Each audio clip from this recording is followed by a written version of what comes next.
My name is Willy Schlumberger. I'm your moderator this morning, Managing Director at JP Morgan in the Real Estate Investment Banking Group. It's nice to see everyone. I have the pleasure of moderating this panel with folks that I've known for a long time, as clients and as friends. I wanted to give a little bit of context first for what this panel is about. So, when I was, and I'm going to try to relate to the audience here, but when I was in college, the big sort of technology innovation was the consumerization of the internet, and we had dial-up, et cetera. As I moved sort of through my life, obviously there's been a tremendous amount of technology innovation, and as technology has improved, obviously that's had significant impact on personally on my life, but also for the clients that I work with. Today the big push is still the cloud and a lot of information moving to the cloud. There are new and emerging technologies that are coming, such as a lot of talk around AI. And as these technologies emerge, it's clear that innovation and digitalization play a pivotal role in real estate and vice versa, and that's what we're going to talk about for the next 40 minutes. I want to put a case in point just to give you a little bit more of a flavor of technology and real estate and how they interface with one another.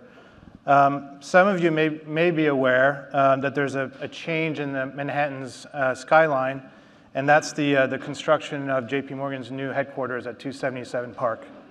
And that building is rapidly going up. You can see it when you're in LaGuardia. It should open sort of in 2025. So 277 Park will redefine the state-of-the-art in building technology and establish a new paradigm by building an intelligent building platform.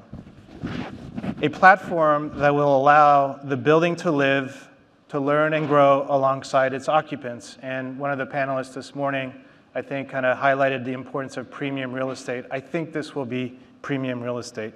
To enable this platform, 277 will integrate hundreds of technology systems. It'll incorporate hundreds of thousands of connected devices and a couple million data points a second that will be collected and fed into the cloud for some form of exploitation. The goal is literally to create a digital twin of our physical environment. This hyper-connected building will foster a constantly learning and responsive building nervous system that will adapt to operator and occupant needs. And I think our employees and our clients' workspace experience will be absolutely extraordinary. So this is a very exciting panel. I'm honored to be moderating it, and I'd like to just introduce our panelists. To my left is Conor Flynn. Conor is the CEO of Kimco Realty since 2016. Kimco is one of the first publicly traded REITs and is a leader in the open-air shopping center business. To his left is Andrea Olshan.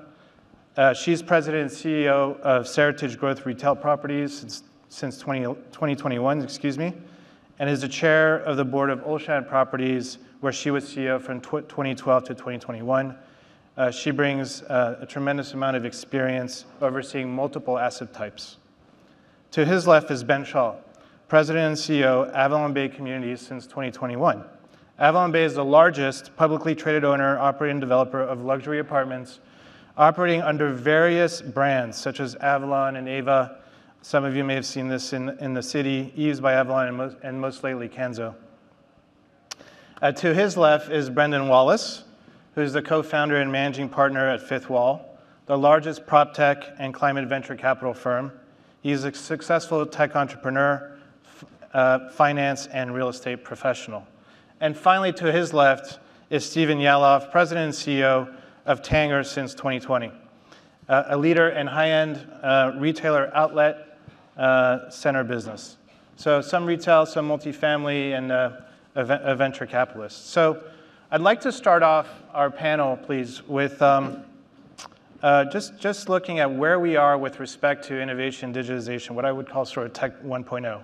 And I'd like to first focus on the REIT CEOs, and how you've embraced technology in your respective businesses.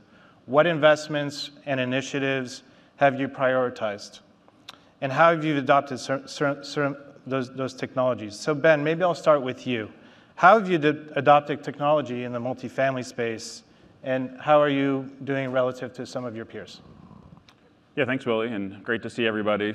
I'll start with just the students in the room. I think it's an amazing time if you have an interest in technology, an interest in real estate, the confluence that's happening across all of our businesses, in many ways is still at the early stages. And so if it's of interest to you, grab onto it. 5 years from now, 10 years from now, there's an opportunity for you to really lead as you think about the confluence of technology and real estate, and add a ton of value to companies like ours. To Willy's question, we are on a journey right now, which we refer to as the transformation of our operating model. And put it lots of different ways. If I was going to do it in its most simplest form, as an apartment owner, we need to meet our customer where and when the customer wants to be met. And for most customers, particularly the next generation of customers, that naturally means a mobile and digital-based experience. To be able to accomplish that, we really have to go through, and this is the journey we've been on, to reimagine each step of the customer's interactions with us. And for a lot of those steps, actually digitizing the process. Our success case, sort of our leading success case right now, is how we interact with what we call prospects. So if you're out looking for an apartment, how do you find us? How do you book a tour? How do you schedule your tour? How do we follow up with you? And this started for us about 4 or 5 years ago. We were an early investor and an early adopter. At the time, it was called Meet Elise, as most AI-oriented companies are. They're now rebranded as Elise.ai. But it was the development. We were at the table with some of our peers developing a tool. At its core, it started as a chat box, but an AI-enabled chat box to allow us to interact with our prospects. And you fast forward to where we are today, that AI chat box is handling 95% of our interactions with prospective residents. And the outcome of that is those prospective residents are getting a better quality experience, because it goes back to we can meet them where and when they want to be met.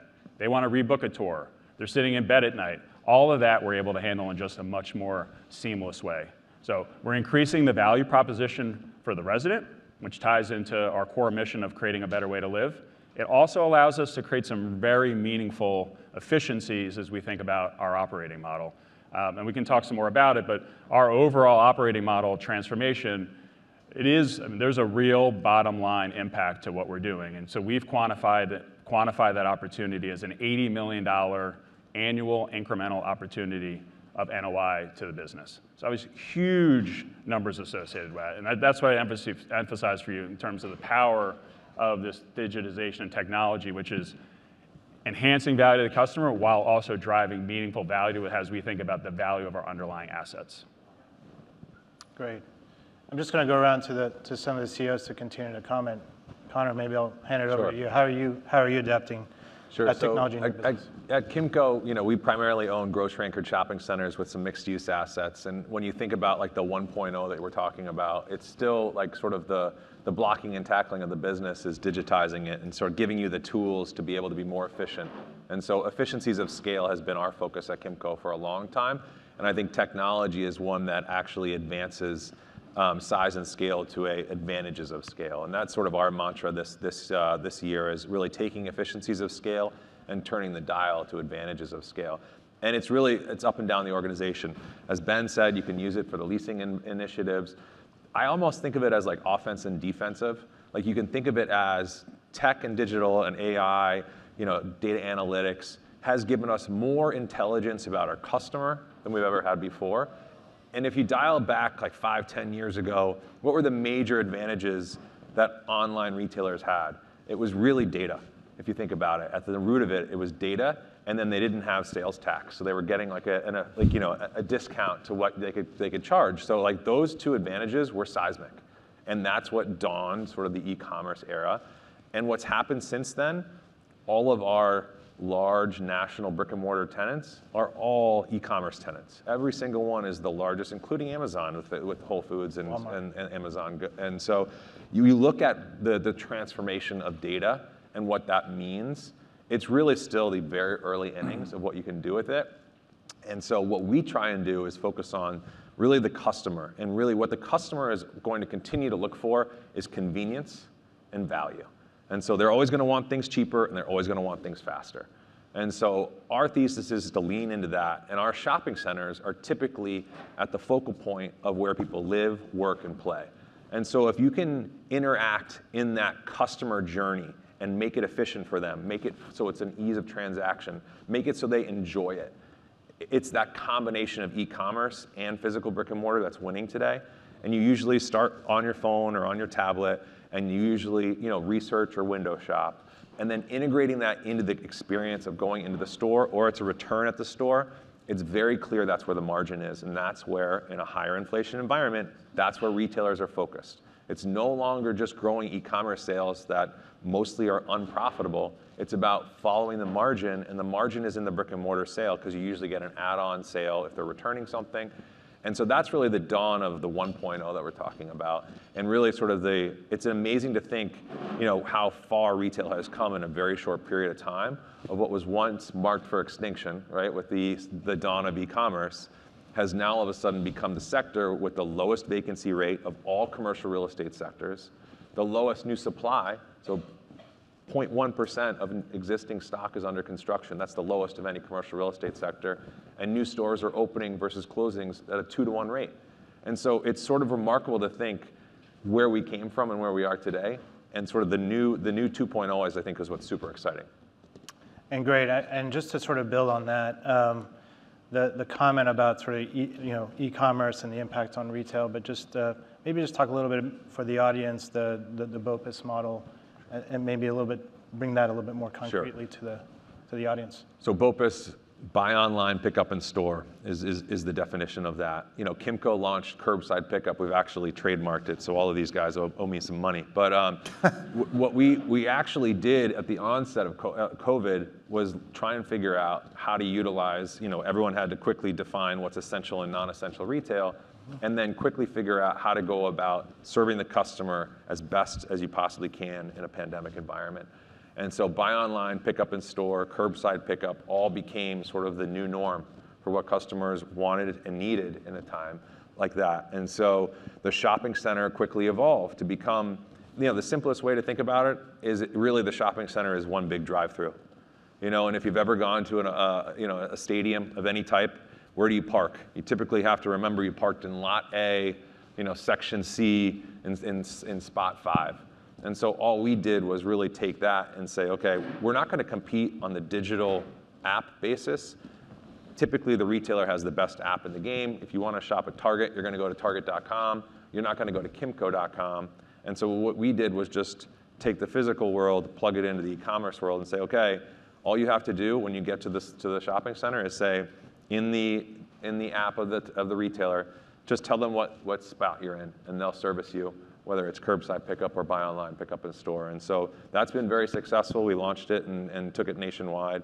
And the customer is really gravitating towards that. Retailers are actually demanding more spots be dedicated to that going forward, which is, I think, an interesting combination of sort of the old school and the new school. So Stephen, just moving to you, and I think we're talking about the customer experience. And you're in the discount retail world. You used to be giving customers a coupon to go and shop in the store. What does that look like today? Yeah, look, the outlet business is a 45-year-old business, and it's about two things, and been about two things since the beginning, and that was value pricing for brands the consumer loves. What's been very consistent throughout that period of time is most of the big brands, particularly the ones that are in the outlet space, aren't going to use their marketing capital to tell the consumer that they're in an outlet when they've got a store on Madison Avenue. They'll spend their advertising dollars to get the customer to Madison Avenue. It's really incumbent on us as landlord to figure out how to get that consumer into the shopping center.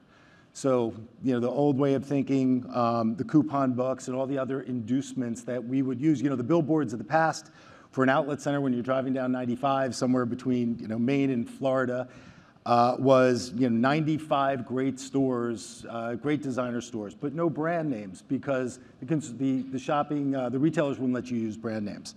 That's evolved. And so we've picked up on that evolution a little bit, but going back into the digitization of that experience, what we've found is if it becomes more incumbent on us to drive consumer traffic, how do we get to that consumer?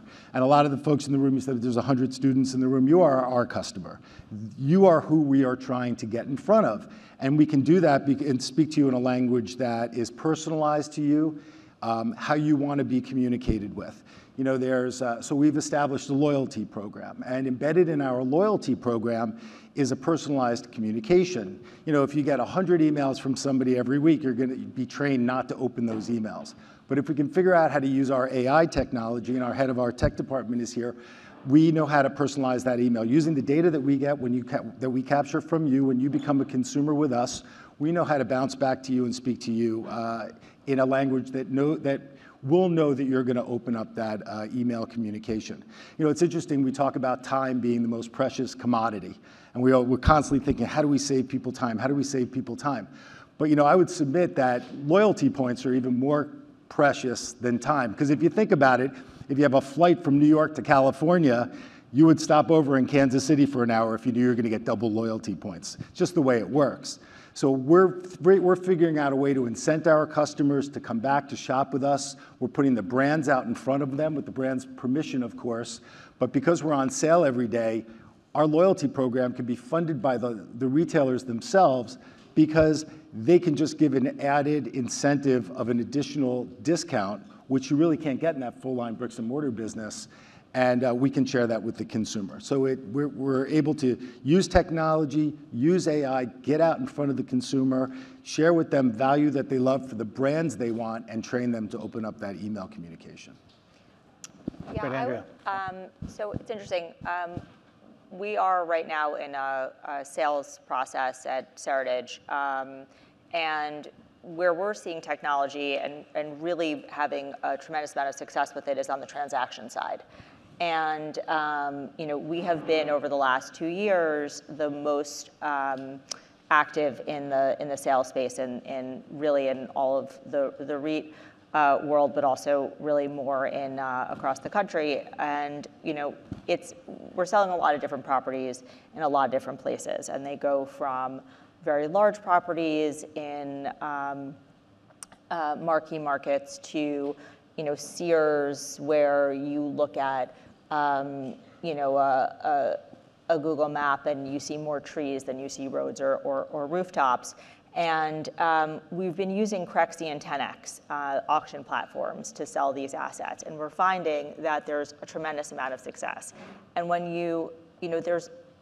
as there are more transactions, there's going to be more data, and there's going to be more information and more teaching of brokers, and it becomes a flywheel, right? Like that's how AI works, right? The more data that there is, the smarter the models become. And we're finding that even over the last 3 years since I've been at Seritage and we've been using these platforms, the level of sophistication, the way that they market the assets, the more assets that go on the platform, the smarter they are about the buyer pools. And we're finding that where we were selling probably 2% of our assets on Crexi and 10X, we are now selling probably 10% obviously the pool is shrunken. So, but as we look ahead, we're selling a larger percentage, and we're also selling larger assets in more sophisticated markets. And we're seeing that buyers realize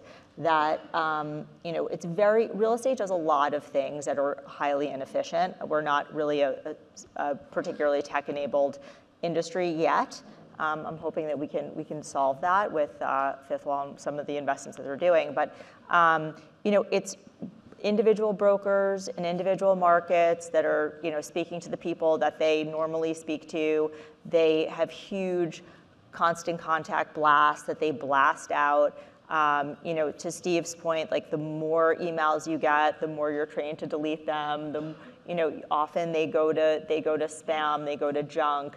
And to be able to buy and sell properties where and most investors have this, especially on the institutional side, they have a very specific box, right? So they have type of property, type of market, whether it's value add or core, right? So there's going to be some sort of metric around occupancy. And then, just what sort of overall amount of money that they want to put out and what returns they're looking to do. So it seems it's very obvious that the future is being able to put your box out there and those parameters out there, search, and have real transparency about the whole world of possibility of assets that you can buy, and likewise as a seller to be able to have access to those people. And obviously, we have to, I think really what's going to be interesting here is how the brokerage community is really brought into this as opposed to disintermediated, or how they are able to prevent themselves from being disintermediated. Because I think right now that's sort of the rub, and I think there's a tremendous amount of knowledge and sophistication and experience that the brokerage community has, but they really need to integrate with this technology and see it as the future of real estate transactions as opposed to what's putting them out of a job. And so we're seeing this as a tremendous opportunity as we look forward. That's great, thank you. So Brendan, I'm going to turn it over to you. At Fifth Wall, you're constantly looking at innovative companies and that are trying to solve problems in real estate. Before we move to Tech 2.0, I just kind of looking back over the last 5-10 years, what innovations from your perspective have worked well in the real estate industry? And second question is, from your perspective, how well are landlords integrating the technologies that you're spending a lot of time on? Yeah, maybe I'll take the second part of that question first. We started Fifth Wall in 2017 with this very simple thesis, which was that technology and innovation was going to collide with real estate, the largest industry in the US, the largest asset class. And around that time, panels like this weren't happening at conferences like this. So technology it wasn't a subject, it wasn't an area of focus. And I think if you reflect back on that time, kind of the 2016 to 2018, which was really that first class, that first cohort of new technology companies for the real estate industry. It's when the term prop tech really first emerged. What you saw was lots of solutions that were just digitizing some aspect of a real estate company's operations. And in some ways, you can think about what Conor's done at Kimco with the pickup model, which is the way we thought of that, and it's actually on the tin, that's why we called it Fifth Wall, is that historically, real estate has always been conceptualized as like a four-wall industry. You're responsible for what happens inside those four walls. You talk about four-wall economics. But there's really this fifth wall, which is this digital layer, this digital storefront, this digital experience for the consumer in a multifamily building that was emerging. And it started with apps, it started with transaction solutions, and we saw real estate owners take basically three approaches as to how to get access to these technologies. The first, sadly, was the kind of ostrich, stick your head in the sand model, don't worry about it, you're a real estate company. That existed, I would say, that was probably 50% of companies back in 2017. Now that's probably less than 5-10% of REITs. The second approach was a DIY model, which was do-it-yourself, in-house. The challenge that a lot of real estate companies encountered is that it's not a core competency for them, and it's very expensive to hire great investors, hire great technologists in-house at a real estate company. And the third, which is our model, was could you outsource this? Could you function as kind of collective outsourced corporate venture capital for the real estate industry? And I think we've seen a lot of successes to date. I think the mindset of real estate companies has changed quite a bit. And I think what has happened, I like the way Conor phrased it as kind of offensive and defensive, is in the outset, I feel like we built relationships and we structured partnerships that were primarily defensive. It was, oh, tech is coming, I'm scared of it, I don't want to be the blockbuster when my Netflix comes along, let me not get disrupted. And Fifth Wall was kind of an easy solution for that. But now, as you're seeing not just this first evolution of digitization, but actually the energy transition, which is probably the biggest opportunity for real estate, it's shifting from a defensive posture to an offensive posture. And as that's happening, I think you're getting more enfranchisement of the whole real estate organization, because you can actually now just make money, not save cost or not just copy your peers. That's the real transition that I would say we've experienced firsthand at Fifth Wall.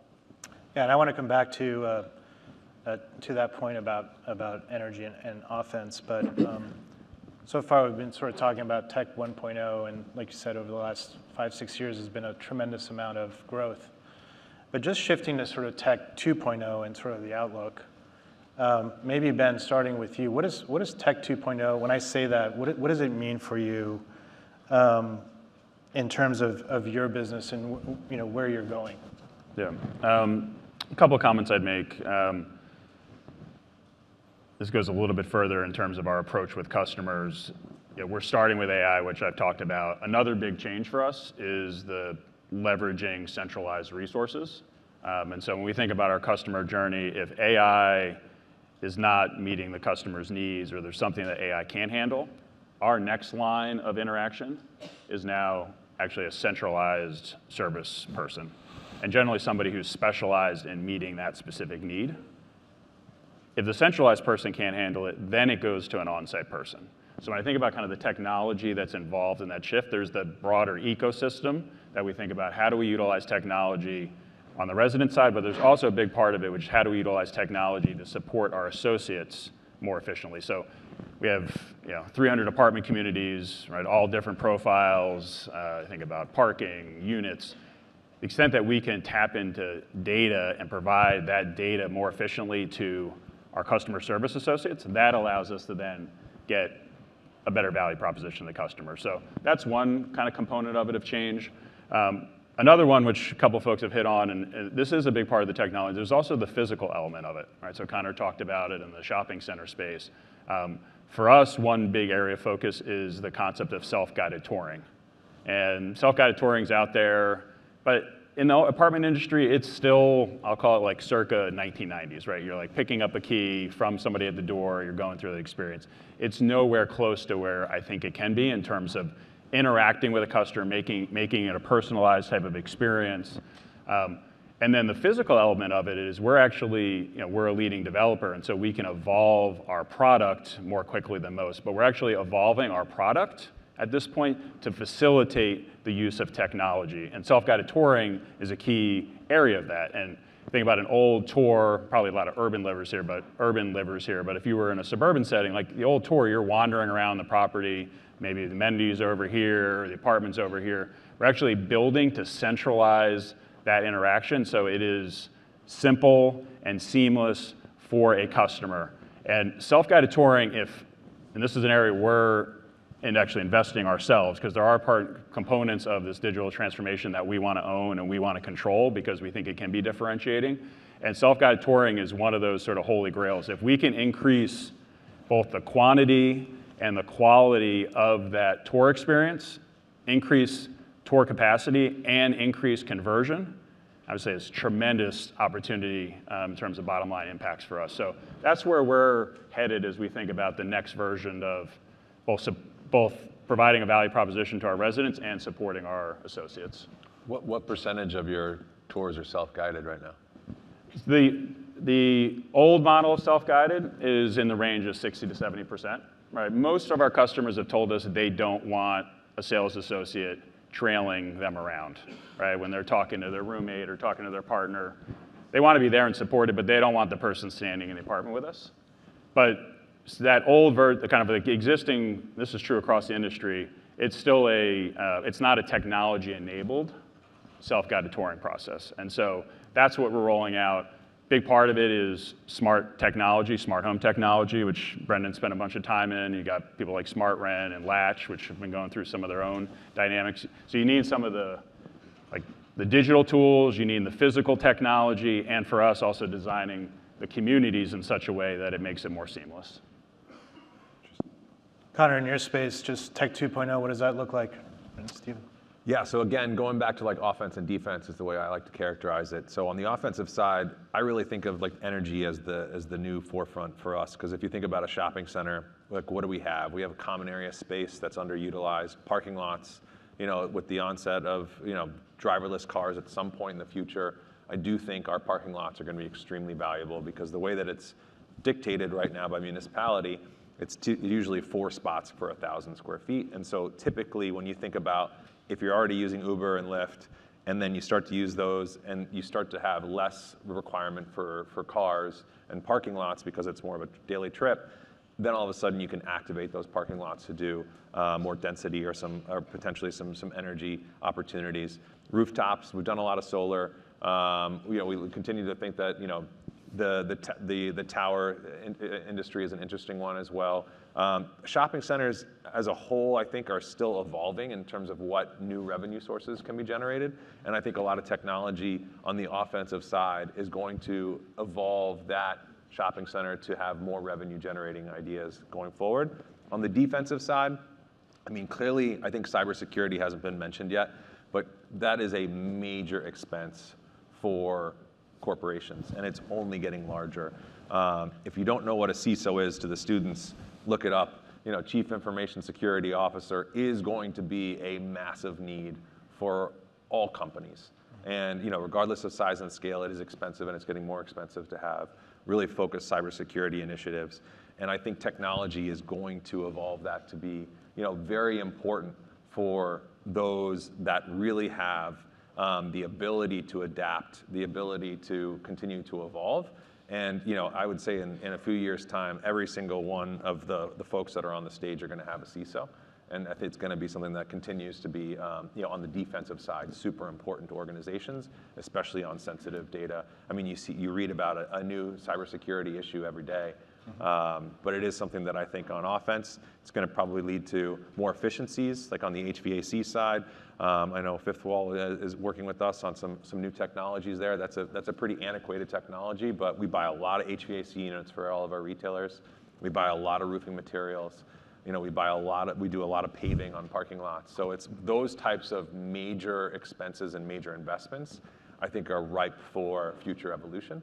And that's what's going to help on the offensive side as well as on the defensive side. Great. So Brendan, I'm going to move to you again. You started to hear a little bit about Tech 2.0.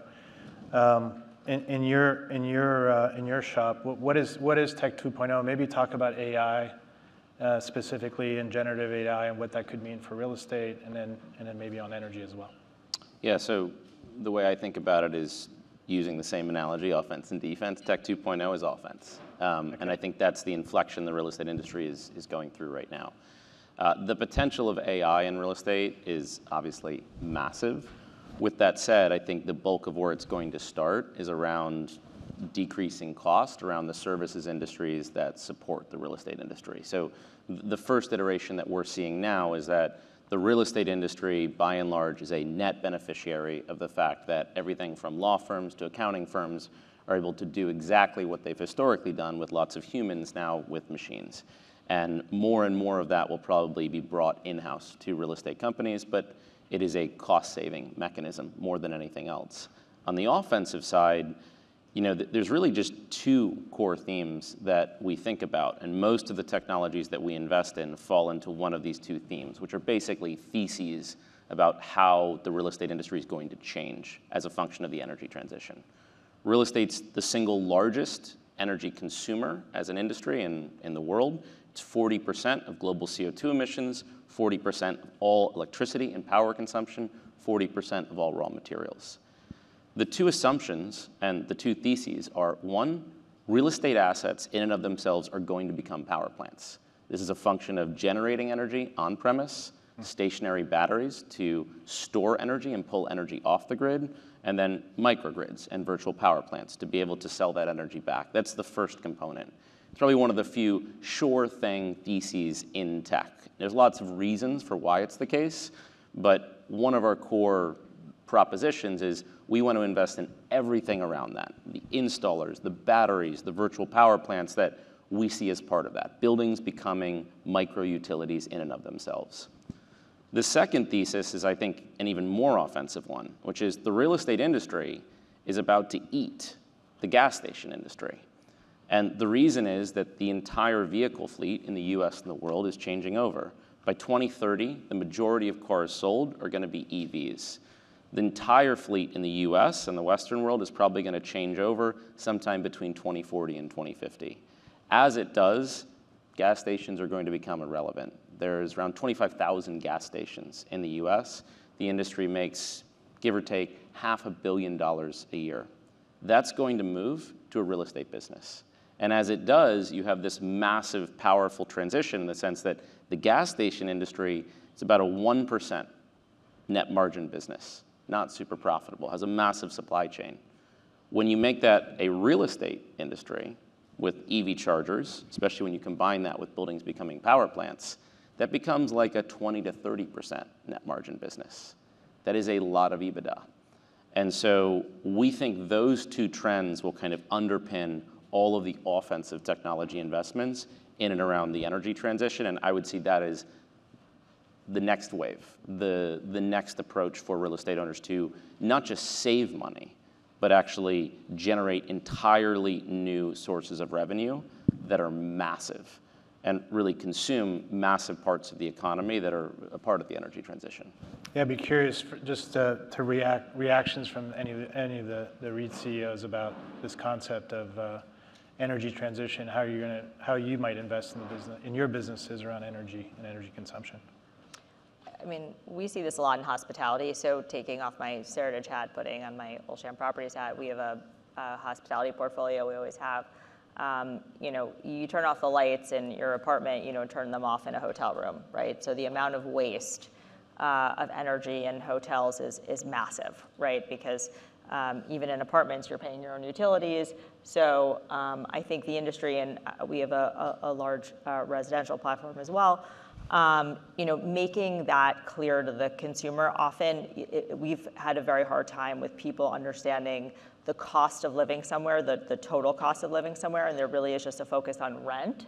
And even where places in certain buildings we've had for years or certain locations where utilities are included or certain utilities are included, often the consumer has not been either focused on or really attuned to or the gross cost of living in a place as opposed to just the headline rent. And I think part of that is we've trained them for many years to focus on rent and competing on rent and effective rent as opposed to the overall cost. And I think that's a process that needs to happen, and people need to be more sophisticated. And I think technology is doing a great job of people have significantly more awareness of their consumption and how much they're spending in all their utilities. And I think that's incredibly powerful.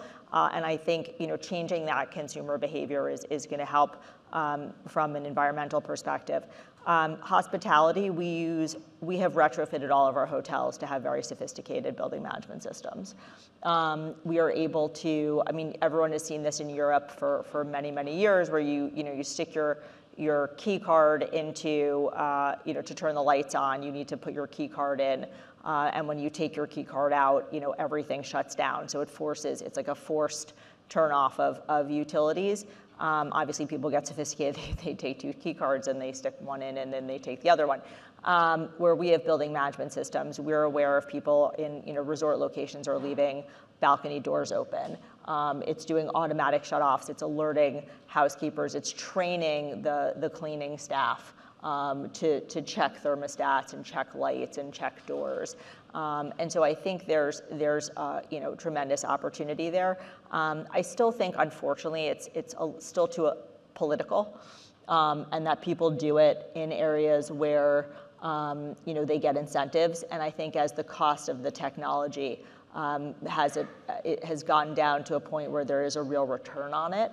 We're doing it a lot. So we've put solar on all of our shopping center roofs, in New Jersey and in, sort of the whole East Coast. And we're looking at heat pumps. We own Parkchester in the Bronx. It's the largest. It's 56,000 people live there in 12,000 units in 171 high-rise buildings. with another 500,000 square feet of retail. It's a massive, massive, massive development, and it's workforce housing, and we are looking. It has a massive steam plant, and can we use heat pumps? Can we use solar? How are we able to dismantle that?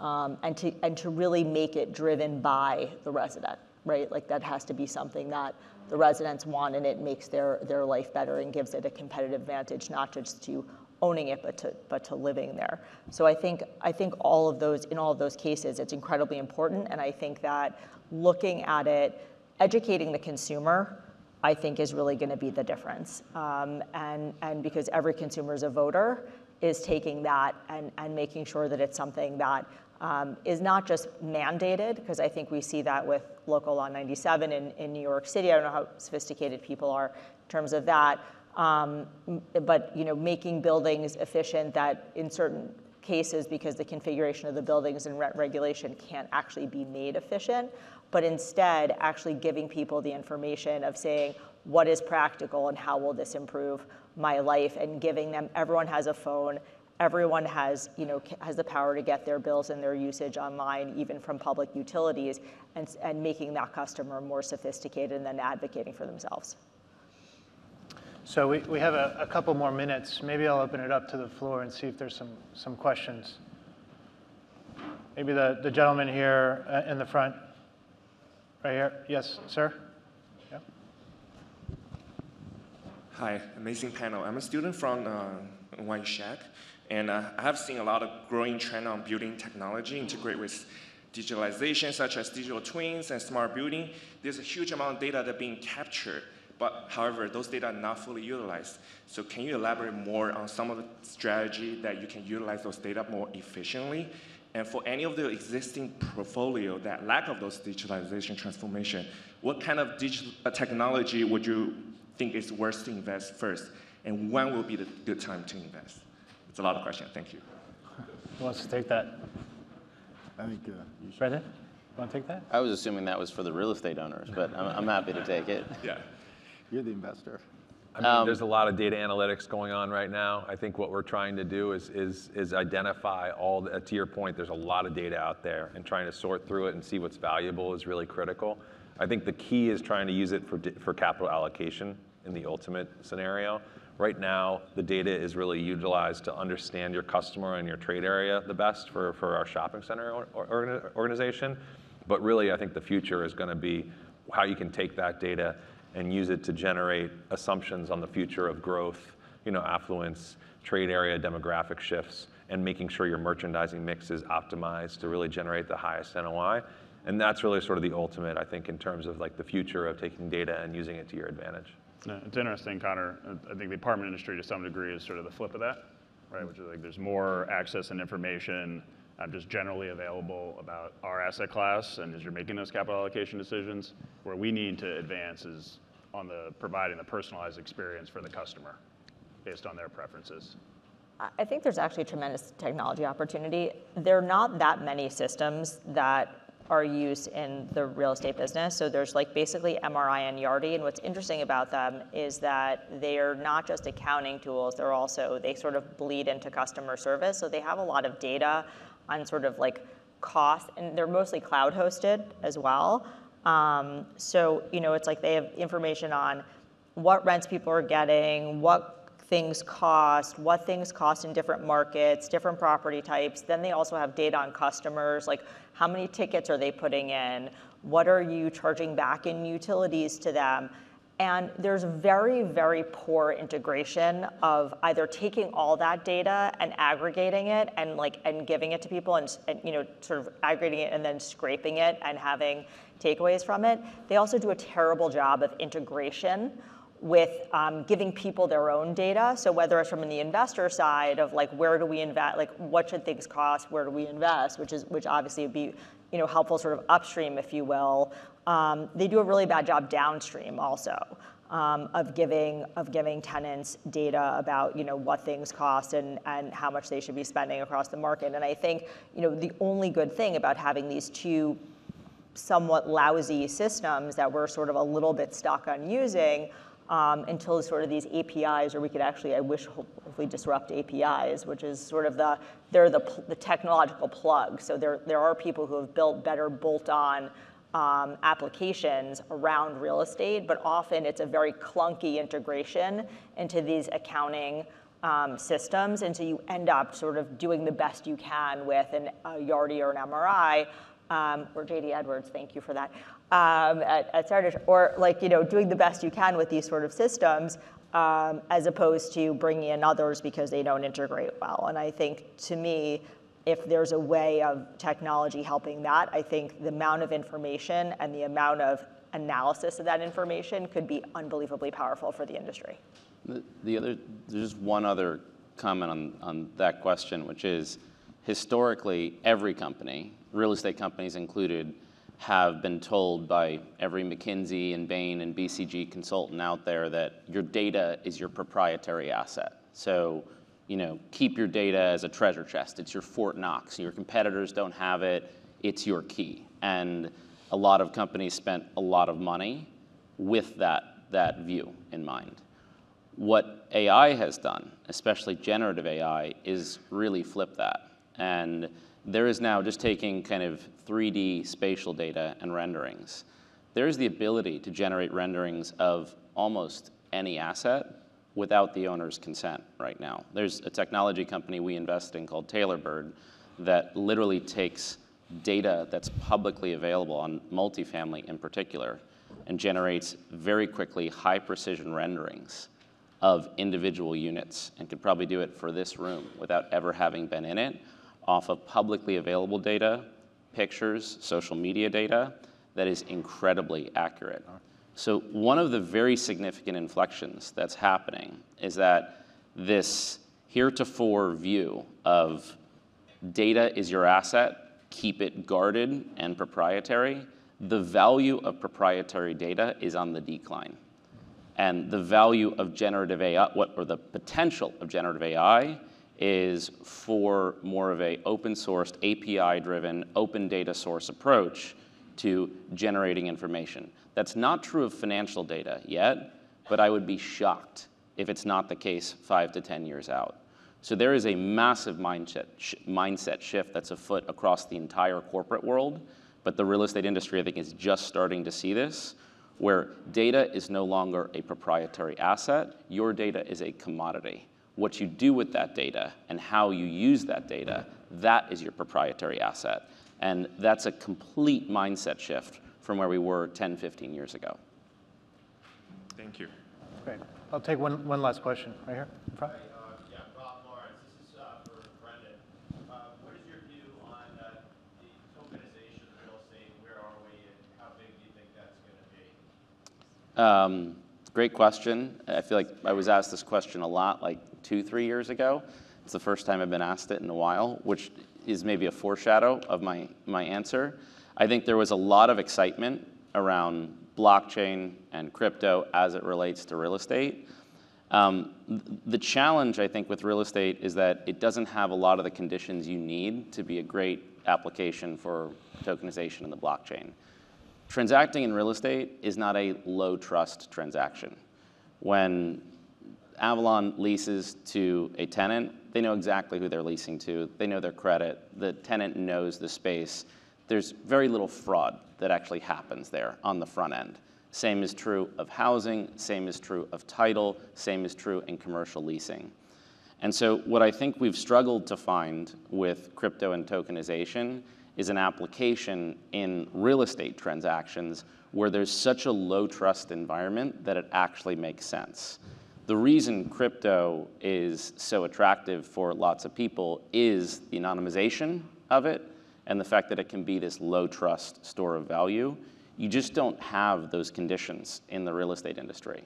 So I'm still optimistic about it, but I would say it's less obvious to me in the near term what we'll actually see that will create value, either for investors, for securities, for real estate owners, operators, developers themselves. Well, great. I think we're out of time, so thank you all for this panel.